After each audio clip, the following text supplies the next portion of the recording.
Let me add on to that just real quick, just to draw perspective. What we're dealing with is we're dealing with the dynamic when it applies to power manipulation of keeping the people at flux.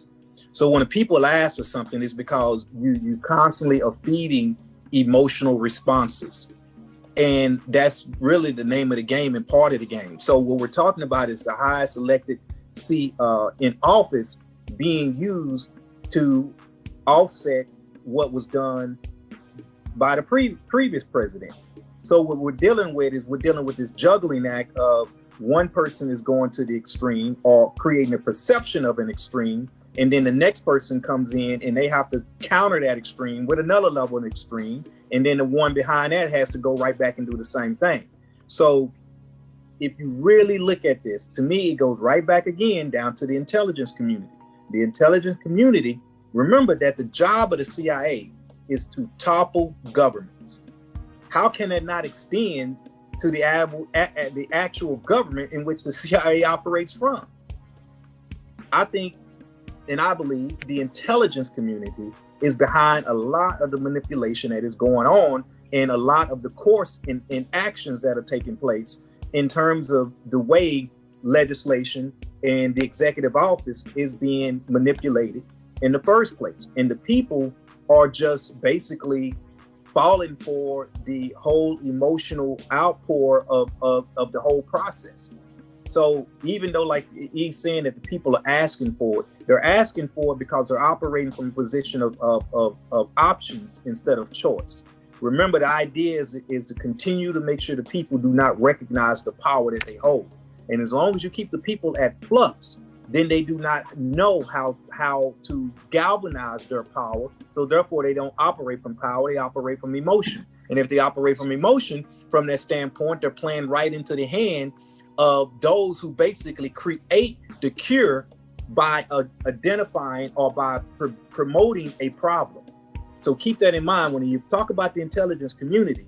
Their whole name of the game is, I'm going to present a cure to you. But in order to do so, because the cure is what I want you to run with, in order to do so, I got to project the problem.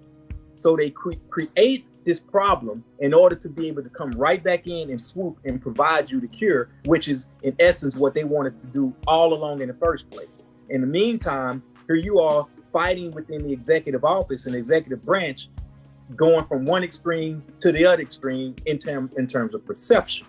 And so you have everybody basically operating against each other and nobody seeing the bigger picture except those that are really in control behind the scenes, pulling the strings in the first place. That's my point on that. And just to touch on more precisely what, Syke had said something about the media and Trump and all of that. When the whole Russiagate stuff first started to happen and they had the whole investigation into, Trump's dealing with Russia and all of that shit, even though the National Security Administration head, the NSA, after they did their investigation, said that there was no evidence of collusion. Period. There's no evidence of collusion. That's what the cats who were down with the Democratic Party, the liberals and all of that, said there was no collusion. But for 4 years, all you ever heard was collusion from everybody in the media, from Hillary Clinton, from all of them. Even though the guys you said, now Trump, when the CIA or somebody would say, hey, Russia's doing such and such, and Trump would say, that's nothing, they're not really doing that. They would say, Trump doesn't believe his own security people, he's horrible and blah, blah. But your same security people said there was no Russiagate, there was no collusion, but you're still Russia this whole time. Now, in steps Ukraine and Joe Biden and his son Hunter and these emails that they've had and they've looked at. Nobody said anything about the fact that for the past 2 years, Biden and his family have been under investigation by the FBI. 2 years. They've been getting investigated by the feds over Ukraine and other countries gaining access to the Vice President Biden at the time. Nobody said anything about that until just after the election, just after Biden won, oh, it comes out that, hey, these emails have existed and they've been under investigation. Your boy Biden been under investigation for 2 years. And now all of a sudden after he's won, it comes out just a little bit because they're still not talking about it. Even though now the Ukraine government has started coming out and saying, oh, yeah, we were doing that, basically. And all the stuff that they're putting out is like, yeah, this shit was going on. Nobody wants to talk about it. So the media has been there's great evidence of collusion with the media and the so-called left, which in this country, the left in any other country would be far right because it's way more conservative. You know, you've got Canada and UK and France and all of these other, Germany even, and even some of these little Slavistan countries, you know, can't say their names, little used to be part of Russia, got free healthcare. But for some reason, the US, oh, that's a no-no. So yeah, even the left in this country is far right. But it's been very much a parroting of, and that's one of the reasons this country, like you mentioned, the hypocrisy. People see the hypocrisy, and that's one of the reasons that there's no real trust when people actually start thinking in the media anymore, because it's just so evident. It's been put out there and not put out there on the basis of who it is folks were wanting to gain the upper hand in whatever election or whatever fight or whatever it was that was going on at the time. So yeah, so now your boy Biden is still under investigation for that. And yeah, the media's been very much on their side. But then that goes back to the links the media has had with social media, and social media's love affair with the left, you know, because nobody came to holler when let's see, the hashtag kill Trump, hashtag assassinate Trump still exists on Twitter, but Trump's account was closed. All these other conservative accounts were closed. Facebook was closed. Amazon kicked Parler off their servers completely. But then you've got the left. Remember, the left has always been the champion of free speech. Nobody on the left is like, hey, we hate what they're saying, but free speech, remember? Hypocrisy. So, so yeah, that goes back to, like I said, the social media wanting to become the new media center, the controller of the media that comes out, and which is essentially what they've done. Your turn. Whose turn? Psych. I guess. Yeah. All right, I got another question before we get ready to close, and this might be a in-depth one, but after the Capitol event, they started talking about the Domestic Terrorism Act. So can one of y'all explain the Domestic Terrorism Act and give a basic understanding of it, and then give us a few of the pros and the cons of this Domestic Terrorism Act? Because as he said, he explained it beautifully earlier, how the government plays on people's emotions, how they play on people's not understanding what's going on, and then get people through their own fear to ask for the penis. The people ask for it. So explain this Domestic Terrorism Act. Well, I explain a little bit about it, and basically the whole point is it's being fueled off of the fact that they're constantly referring to the event that took place as a Capitol as an insurrection. And by utilizing that terminology and utilizing the fact that so many internal elements were involved in pulling the strings, pulling this off and making it happen, that it created the perfect climate again for the intelligence community to be able to say that in order for us to address domestic terrorism, then we need more power. Bottom line, we need more power. And in order to have that more power, they need to be able to have the legal jurisdiction to investigate people who J. Edgar Hoover, in terms of when his position in office, had dirt on people in order to investigate them. So basically, he went about things the legal way, but acquired the right information to be able to silence people based upon having certain information and having certain positions of knowledge about the activities that they did to keep them at bay. So now the intelligence department, intelligence community is basically saying, hey, if America, if you want this to not take place again, if you want to be able to prevent this type of activity from happening, then you need to grant us more power.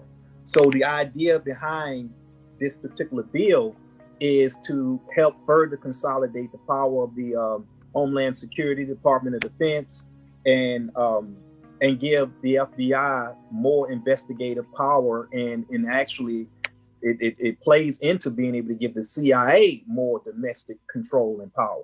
And that's the real key of what you got to look at, is that what's happening is the jurisdictions between the intelligence communities are being able to blur the line, so to speak.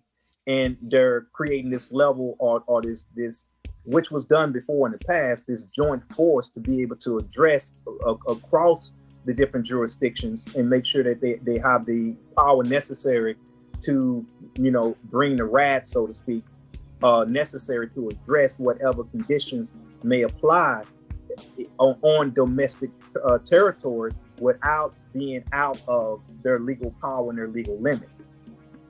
The biggest problem I have with that is, we all know when it comes to, or if we don't know, we should know, as it goes back to the topic I discussed earlier, which is the counterintelligence program that J. Edgar Hoover had going on, is basically the primary target of that movement was the Black people here in the United States.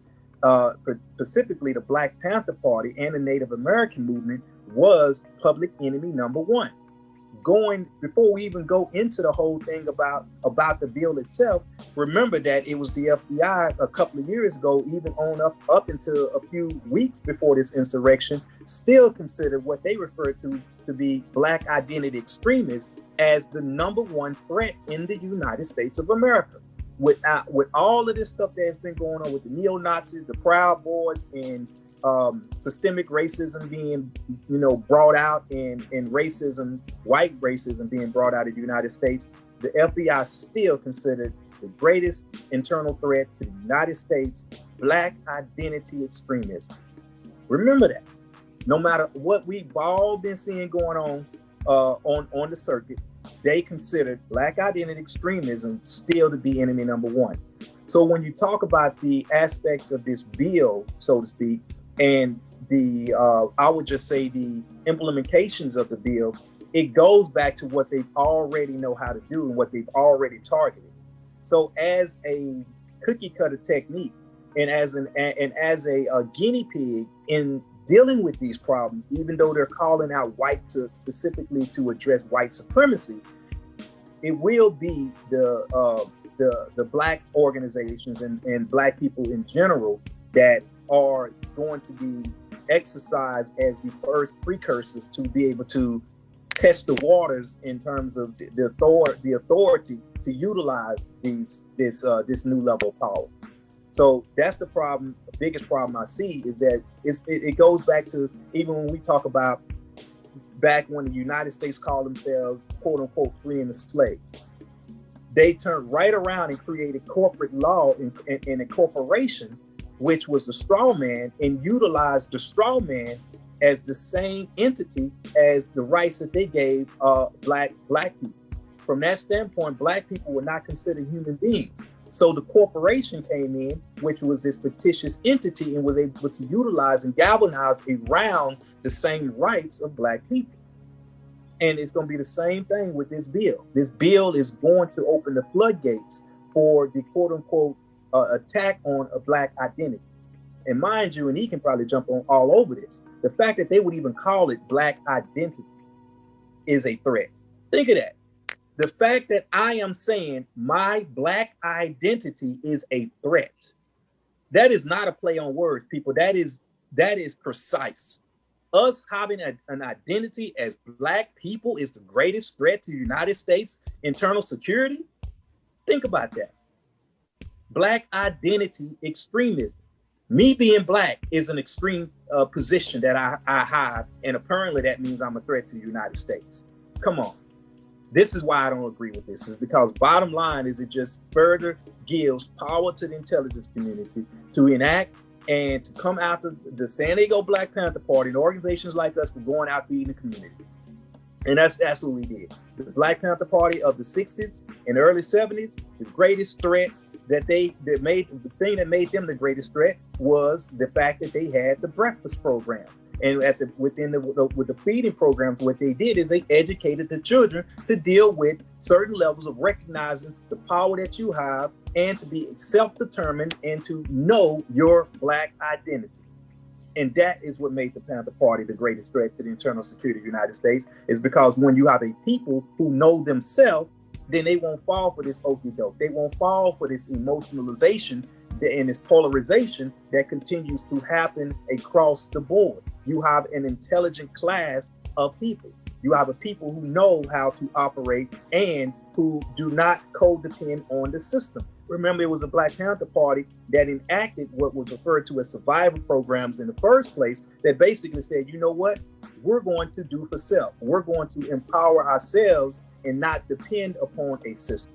In doing so, the system itself found itself at the wrong end, or at the wrong end of that power. So therefore, they basically stole the program, incorporated them within the structure, and stripped self-determination from the black people, which again, that going right back to the CIA programs, which is not a myth, that they flooded the community with heroin, and they did the same thing with crack cocaine in the 80s in order to further suppress our ability to have our own identity and to keep the people divided. All we're looking at right now is a repeat of the power that the intelligence community is garnishing to be able to employ the same measures, and we will be at the blunt end of that no matter how you look at it. Now I'll let y'all jump in with something. Well, I don't think there are any pros to it whatsoever. You know, I mean, they're creating new offices of enforcement within the FBI and other parts of Homeland Security. And remember, the new Black Panther Party was still designated as a hate group years and years ago, right along with the Klan. And I think the reason that they're going with the Klan and, you know, racism, white supremacy, and all of that off the top is because the masses of the people will probably be in pretty much agreement. Yeah, those bad guys, those racists, those white supremacists, they're no good. We don't like them. So everybody's going to be on board with attacking them. And then over a period of time, like anything else, it's going to grow and grow to encompass more and more groups that reflect an ideology that's counter to the American way of life.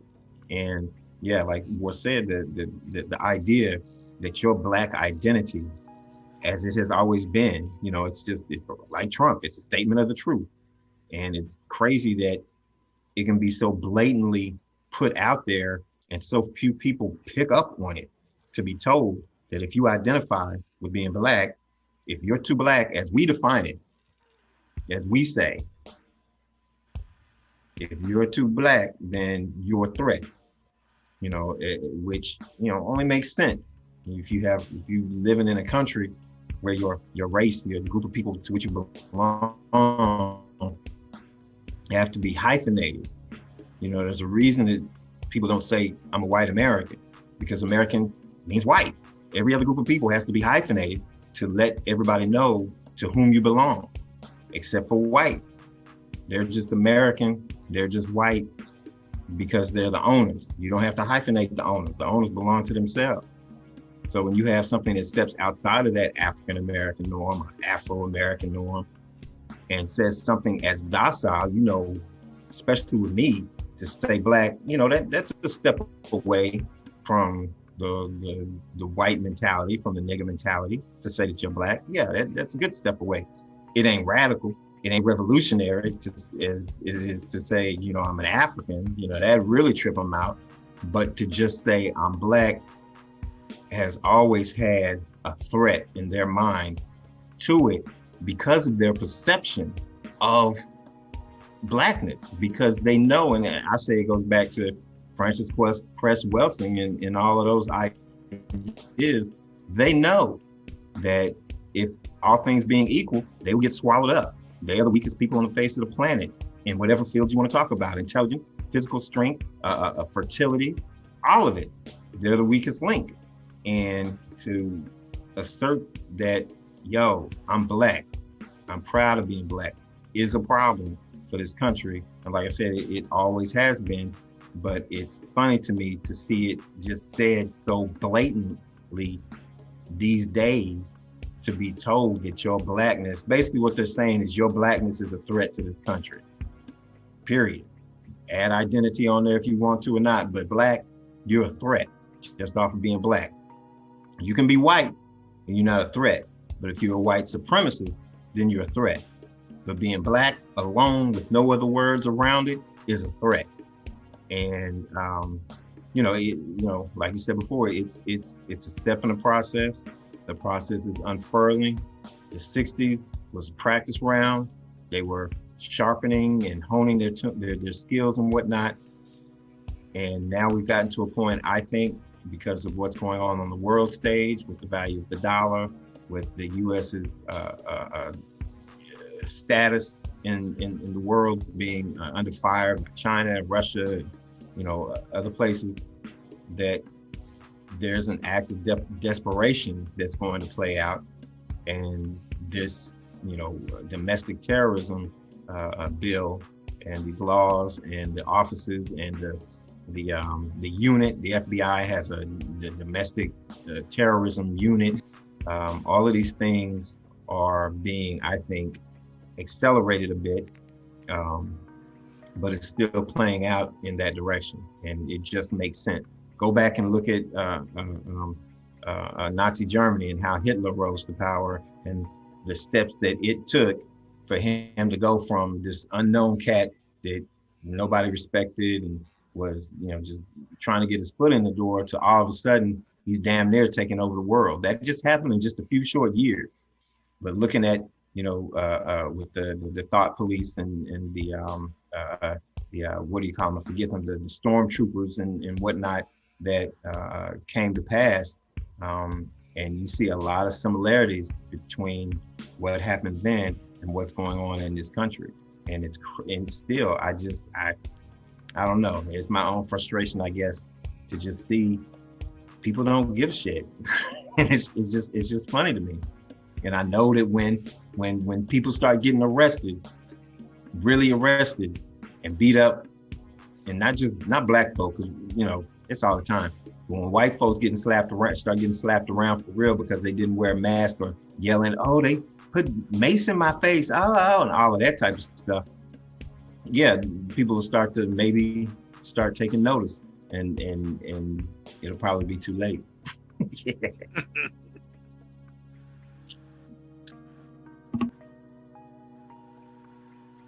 Okay, so I would just say in regards to that, we just have to keep in mind that, the idea here is just to make sure the general public and our people recognize and look at things from the standpoint of there is a bigger hand that is over all of this.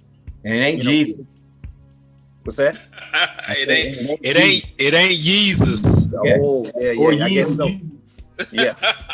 Yeah, we got. I guess we do need to draw that distinction in the Bible, because everything goes back to. Because in the middle of the riots, they had video. Video came out of one of the senators or congressmen or whoever she was, the sister. They were, all of the professional elites and whatnot who were getting stormed and shit. A bunch of them were kneeled down behind the banisters and whatnot. And I forget her name, but they put the camera or the phone on her and they record her, and she's down there. Lord Jesus, we just pray that you see us through this and guide us and blah, blah, pew, pew. Oh, Jesus, Lord Jesus. So we're steady in the midst of a possible actual, as far as the peons in that building knew it was going down, and all we could do, the black folk, she was the only one doing it. She believed in God, they don't really do that. But the one black chick in that area at that particular time was praying That's it. That's all we had to give. I'm gonna pray down. Get down. I'm pray to Jesus, and He'll take care of it, Lord. Well, Jesus. again, to me, that goes right back to the idea of us continually being in a mode of giving away our power. Going back to the idea of in the aims of COINTELPRO and the aims of preventing Black people from rising up and recognizing what power to the people means, is that they must keep us in a state of flux to always give our power and our identity and our will away from self. So just recognize it, folks. And I don't mean to bash religion, but what I do mean to do is make you think about the fact that you hold the power. And if you don't recognize that you hold the power and you continue to give that power away to other forces, then you will continually get the same results. And once we get to a point where we recognize our actual true power as a people and what that means, and that goes into our identity of our Blackness, our identity of our Africanness, what that means is that unification and that structure gives us the ability to define our destiny. That's all we're talking about. But when we talk about defining our destiny and defining who we are, then that pulls us away from being the world's largest consumer. And if we're not the world's largest consumer, then that means they can't blood suck from you. And if they can't blood suck from you, that means that somebody's pockets are going to dry up. And that there is a no-no, because we're talking about the elite that are behind this in the first place. So when it goes back to sucking up and drying up the capitalistic engine and the fascist engine, then yes, obviously Black identity becomes the greatest threat, because it will remove the element that has always allowed them to stay in the position of the few controlling the many. So just keep that in mind. And then that's the reason that Africa has to be kept broke and poor, because with all of the minerals and resources, essentially all of it comes out of, Africa as a continent was the only continent that was self-sufficient. We didn't have to leave the continent for a damn thing. We could trade everything and have the greatest life ever, just depending on that one single continent, whereas every other continent or country has had to come to us to build their iPhones, to build their, whatever bullshit it is that they're wanting to build. So Africa, even just from an economic perspective, has to be kept broke because there's so much power in those who gave the world everything. Likewise, the people in this country who represent and carry that bloodline. It's just like the movies you see about the bloodline of a king or whatever, his great-great-great-grand, all of these children have to be kept in a certain position so that the king stays at top. We have to be kept in a certain position because if the bottom of the house, if the floor rises up to meet the ceiling, everybody in between got a problem. And we are that floor. We on the ground level, we are on the bottom. We get stepped on by every fucking body in the world. And if we begin to rise up and take a position and stand in a position where we have actual backbones and shove off some of this nonsense, then everything else topples. If Asian folk make a move and get some gains or whatever, it's no big deal. If women's rights make a move and get some gain, it's really no big deal because they're in the middle somewhere. They're getting a little bit of this or a little bit of that. But when you have the people that are at the actual bottom of the social and economic and political situation or system in a country, and those people begin to make moves to actually rise, then everything in that system is going to feel that. It's going to feel that crunch, and none of it can stay in place. It has to fucking change. There's just, in terms of physics, there's no two ways about it. You just answered a question. You don't realize you did it, but you just answered a question that I read it in a book, and I've taught it to many people, but haven't been able to answer it. And the only answer I had for it was that we just didn't have the desire. But anyway, I read a book called Guns, Germs, and Steel by Gerard Diamond a few years back. And he talked about how Africa was in the forefront of world progress. And that at that time when Africa was at the forefront of world progress, that Europe was so backwards. It was so backwater and so lost that nobody would have ever been able to predict Europeans gaining the type of dominance that they gained on the planet. Nobody would have ever been able to predict that. And the way that they did it was through imperialism, by creating empires and stretching out and basically conquering other lands and other groups of people and basically stealing and taking their knowledge. And if Africa would have done that, then there is no way Africa would have been able to been beat.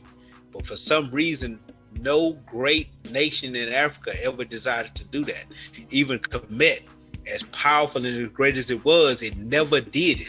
It never sought to create an empire. When people use these words, people say, I'm trying to create my empire. Well, an empire, the definition of empire means that you are applying principles of imperialism. To be an empire is not the same as being a kingdom. It means you have a kingdom and you decide to take another person's kingdom and make it a part of your kingdom, and then take another group's kingdom and make that part of your kingdom. That's what an empire is. And Africa never did it, never participated in imperialism. And what Brother E just said actually is the reason why. Because Africa was completely self-sufficient. Everything needed in order to operate and run a functional society was already there in Africa. Other groups of people created empires because they needed the natural resources from other countries in order to be able to function completely. And when you say this, it's crazy, and I hate to admit this on camera, but I never looked at it from that point of view. I never understood why. I just looked at it from maybe African people were just so nice that we didn't want it, but it was because we didn't have to. African people did not have to create empires. We did not have to stretch out to other countries and other continents and take over these other lands, because all the resources that we needed was already there. We didn't have to. And when you said that, it just struck something in my mind, because it's something I've been thinking about for probably a good 4 or 5 years since I read that book, and Gerard Diamond asked that question, and I couldn't answer it, and no one could. And you actually just answered it with what you just said just then. You know, with everything that we discussed, with everything that we talked about, and I'm gonna put one more thing on the platter before we close out, because I think we done talked about a few good concepts and a few good issues we've discussed. And we talked about Lil Wayne's pardon. Donald Trump also pardoned a drug dealer. He got, I think he had got 30 years. I forget what state he came from, but he had got 30 years. And for non-violent crimes, he just sold drugs. Donald Trump pardoned him. He also pardoned Kodak Black. And many people in social media world are saying that he gave more pardons to black people than Barack Obama did when he left. Yeah. He did more for black people than Barack Obama did. Yeah. What's y'all opinion on that? What do y'all think about that? Well, to me, it I don't draw a perspective on him doing more for black people. What I draw a perspective on is Trump basically going against the status quo, or putting himself in a position to where he create obligations and creates accountability from those people that he did pardon. So this right here helps him further down the line possibly build a quote unquote dream team of people that have certain levels of influence that could be used to further create a polarization and a divide into itself. So there's no, from where he's headed and what's probably coming down the pipe from him in terms of him fulfilling his usefulness, and now they wanting to come after him the way they are. It only serves to his benefit to just pardon, certain try to prestigious situations, because these are people that will help him, have access to the people later on in life, and later on in positions of what he's doing from the business industry, as well as the game of politics that he's now going to probably continue and pursue from a different angle. So that's how I look at that. I don't look at it at all as him intentionally doing anything from the standpoint of trying to do more for Black people. I think we need to not be that narrow-minded about this perspective and think that that's the case. Also, even as that applies to what you see with Biden, unfortunately, if a Black person in a high position of office do more for their people, then from the way this government is structured, it's about serving the majority anyway. So as a Black man or a Black woman in a high position of office, you will be scrutinized for trying to tailor your people versus looking at the quote unquote America as a whole. Whereas if you're a white male in position of power, then you can go out there and free a certain aspect of quote unquote minority or disfranchised people because that's the right thing to do. So whereas you will be a savior in doing so, if you're Black and you're in that position of office, you'll be condemned for doing the right thing. So don't get that part twisted. I'll let E take over. Nah, I don't really have a lot to add to it. I mean, it's politics as usual. They're already talking about taking the White House back and taking control and da-da-da-da. So yeah, I think if anything, it's just currying more good favor with particular constituents. Because like you just said, he can always go back on a campaign trail, or somebody who supports him can go on a campaign trail and say, hey, look, Black folks, Trump did more for your people than Obama did. You know, they can throw that out there, and it doesn't hurt Trump one way or the other. You know, what harm did it do for him to pardon these folks? Nothing. But now in the future, he can go back or somebody can go back and say, I was with Trump when he pardoned Kodak Black or whatever. So yeah, I just see it as another political move. Politics as usual, like the Jay-Z song. But one thing, and I'm gonna say this, and because this is something that means something to me. I've always told brothers this every time when I was doing that 17 years, every time they was voting for a president and every time a president was going out of office, I tell brothers, right now, we are going to get to see really where their politics are at.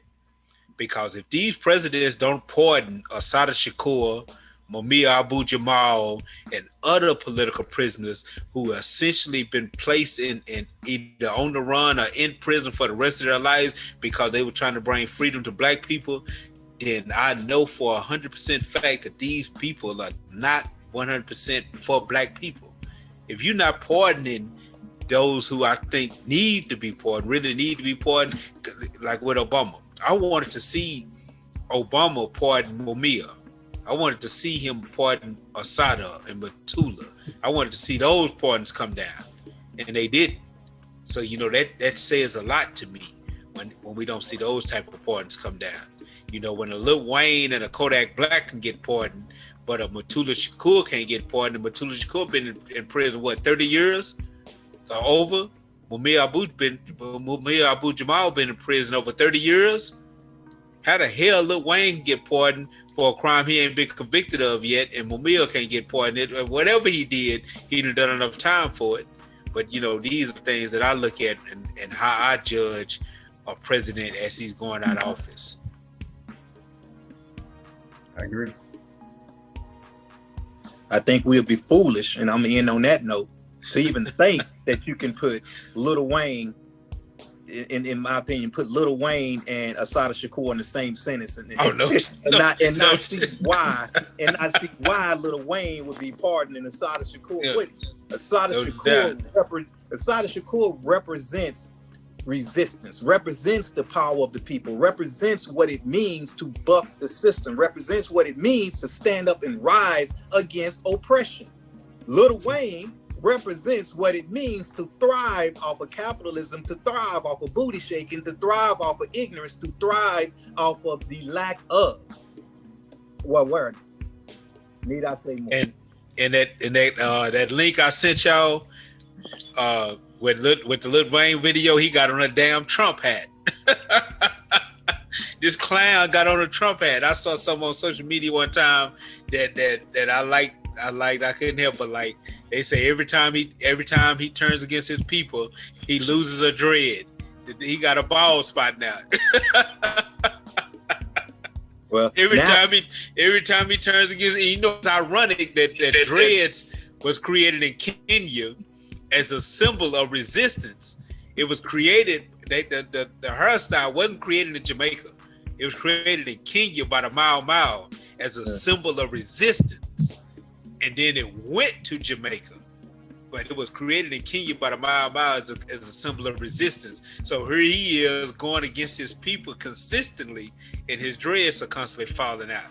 He's constantly losing his hair. You know, that's ironic to me. But yeah. My cousin Tasha, she has dreads all the way down past her knees.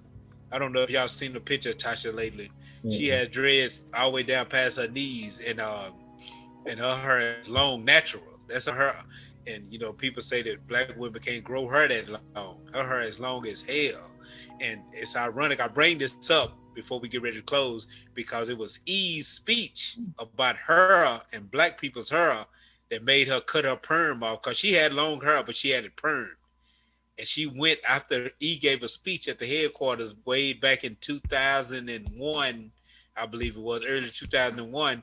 E gave a speech about black people's hair and how hair was had his own political symbolism to it. And so she went and cut her perm off. She had hair, well, not short as mine, but you know, she had a college cut. And after all this time, since 2001 to right now, her hair is past her knees now. Dreads, natural, nothing on it, all based on that speech she heard when I brought her to the headquarters that day, and E gave a speech about black people's hair. You know, that's just something I wanted to bring up. Unless y'all got something else to say, please get ready to close us out, because I think we done gave about an hour, a little over an hour and a half. Y'all got anything you want to add? Well, I say one thing. I just want to make sure the listening audience and the YouTubers out there are making sure you're taking notes and you picking up on the jewels that are being dropped when we talk about the aspects of what's going on with politics, because the bottom line to all of this is that as a people, we must raise the bar of our personal awareness of who and what we are. And like we keep referring back to, Brother E, our Minister of Information, has been presenting those jewels to you. So don't take for granted the knowledge and the wisdom that you are obligated to have with your blackness. Don't throw that away. So unfortunately, I don't be meaning to pick on Lil Wayne, me being in the hip hop industry like I am, but what I do want to do is make sure our people in the hip hop industry, in the rap community, and let me say that there's a distinction between hip hop and rap, from that perspective, that we recognize that we have an obligation to continue to develop our culture and to continue and not allow our culture to be stripped from us and to be popularized and to be broken down and muted and mutated and watered down in the way it has been done by the industry. Industry in itself is just simply about galvanizing and figuring out a way to maximize an economic value in place for anything that it touches. And it has done the same thing to the black culture, and it's done the same thing to hip hop, which is how you get the idea of just rapping. So I'm just rapping to you. So from that standpoint, if I'm just rapping to you, then it's not about my content at all. It's about the flow in which I deliver. And we have to rise above the concept of just rapping to our people. We have to bring back and continue to deal with the continuity of the richness of what we have to bring as our people. And that cannot be sold on the open market. And with that, all I got to say is all power to the people.